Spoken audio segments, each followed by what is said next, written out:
दोस्तों, supreme court और केंद्र सरकार के बीच एक बार फिर से तनातनी का माहौल बन गया है, क्योंकि सुप्रीम कोर्ट के कॉलेजियम सिस्टम की तरफ से अगर कोई भी नाम जज के लिए भेजा जाता है तो केंद्र सरकार की तरफ से उस पर आपत्ति जता दी जाती है या फिर उन नामों को रोक दिया जाता है। और इस वक्त एक जस्टिस बनने के लिए एक एडवोकेट हैं जिनका नाम कॉलेजियम ने भेजा था केंद्र सरकार को, लेकिन केंद्र सरकार ने कुछ चीजों को मेंशन करते हुए उनको नाम को रोक दिया। अब ये पूरा मामला इतना ज्यादा तूल पकड़ रहा है कि दोबारा से सुप्रीम कोर्ट की तरफ से केंद्र सरकार को फटकार लगाते हुए एक बार फिर नाम भेजा गया है और कहा गया है कि स्पेशली इन एडवोकेट के नाम पर ज्यादा जल्दी से फैसला दिया जाए और इनको अप्रूव किया जाए। आपको बता दें कि जनसत्ता पर एक पूरी खबर छपी हुई है, इसमें विस्तार से सारी चीजों को बताया गया है, उसके हवाले से हम आपको ये पूरी खबर बता रहे हैं। आपको बता दें सुप्रीम कोर्ट की कॉलेजियम जो है उनकी तरफ से एडवोकेट जो सीनियर एडवोकेट हैं आर जॉन सत्यन, जिनको मद्रास हाईकोर्ट में जज नियुक्त करने की सिफारिश की गई है, उन्हें प्राथमिकता देने की भी मांग की गई है। जो मैंने अभी आपको बताया कि स्पेशली उनके नाम को मेंशन करके कहा गया है कि इनके पास सारी योग्यता है जो ये एक जस्टिस बनने के लिए होती है, इनके नाम को अप्रूव किया जाए। चीफ जस्टिस ऑफ इंडिया यानी डीवाई चंद्रचूड़ की अगुवाई वाली कॉलेजियम ने केंद्र सरकार के रिजेक्शन के आधार का विस्तार से जवाब भी दिया है। यानी केंद्र सरकार ने इनके नाम को जिस वजह से रिजेक्ट किया था और कहा था कि ये नहीं बन सकते हैं, उसका पूरा बाकायदा जवाब सुप्रीम कोर्ट की तरफ से दिया गया है, जिसमें आईबी की रिपोर्ट का भी बाकायदा जिक्र किया गया है। कॉलेजियम ने क्या कहा है वो जानना भी आपके लिए बेहद जरूरी है। दरअसल कॉलेजियम ने अपने बयान में इन चीजों को साफ कर दिया है कि यह बात नहीं है कि हर चीज के लिए केंद्र सरकार को हम अपना स्पष्टीकरण देंगे, हर चीज के लिए सुप्रीम कोर्ट जो है केंद्र सरकार को यह बताने के लिए बाध्य नहीं है, इसलिए दोबारा से नाम भेजा जा रहा है, इसको अप्रूव किया जाए। आपको बता दें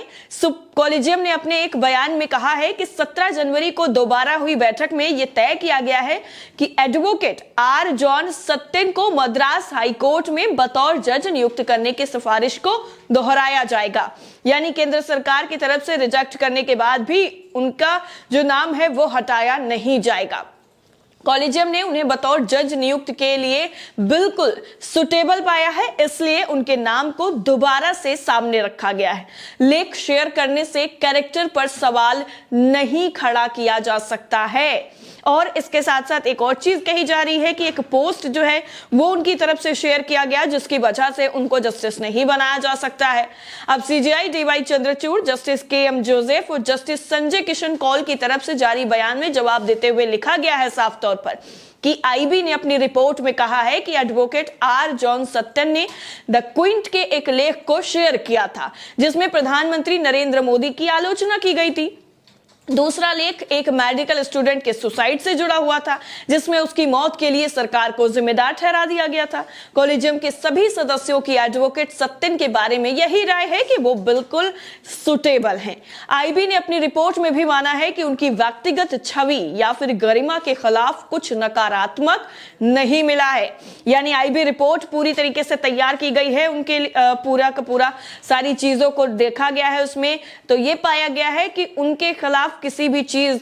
भी तरह की कोई चीज निगेटिव नहीं मिली है। आईबी की रिपोर्ट में इस बात का भी जिक्र किया गया है कि उनका किसी खास राजनीतिक दल की तरफ कोई खास झुकाव भी नहीं है, जो इस बात पर मोहर लगाता है कि उन्होंने सिर्फ और सिर्फ उस पूरे बारे को पूरा जो मसला था उसको शेयर किया था। तो द क्विंट क्या बताया जा रहा है, उनका किसी राजनीतिक पार्टी को निशाना बनाने का कोई दरअसल मोटिव नहीं था। चीफ जस्टिस चंद्रचूड़ की अगुवाई वाली कॉलेजियम ने आगे ये भी कहा है कि ऐसे में पीएम की आलोचना और मेडिकल स्टूडेंट्स के सुसाइड से जुड़ा लेख शेयर करने की वजह से एडवोकेट आर जॉन सत्यन की योग्यता, उनकी गरिमा और कैरेक्टर पर सवाल बिल्कुल नहीं उठ सकता है, नहीं टकराव होगा, यानी कोई भी टकराव नहीं होना चाहिए।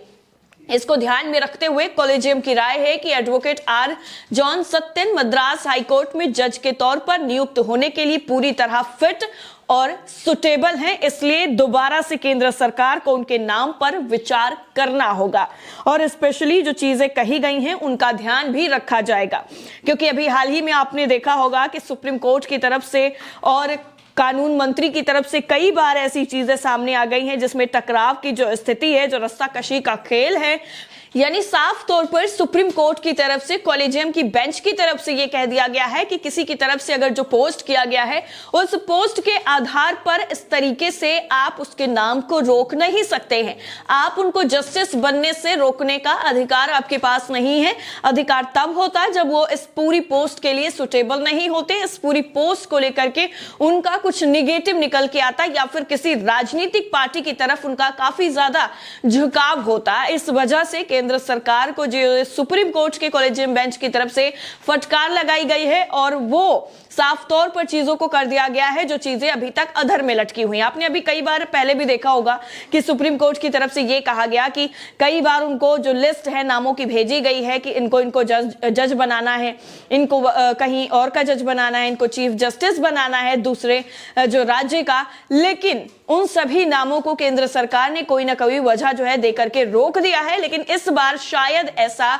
नहीं होगा क्योंकि इस बार जो सख्ती है वो सुप्रीम कोर्ट की तरफ से साफ तौर पर दिखाई जा रही है। अब देखना यह होगा कि क्या अब दोबारा से जो नाम भेजा गया है उसको केंद्र सरकार की तरफ से अप्रूव किया जाएगा या फिर दोबारा से उनके नाम को लेकर के, उनकी पोस्ट को लेकर कोई नई कहानी जो है वो सामने रखी जाएगी। इस पूरी रिपोर्ट को लेकर आपकी राय क्या है, कमेंट करके हमें जरूर बताएं। बाकी सारी अपडेट के लिए आप बने रहें न्यूज़ 360 के साथ। जय हिंद।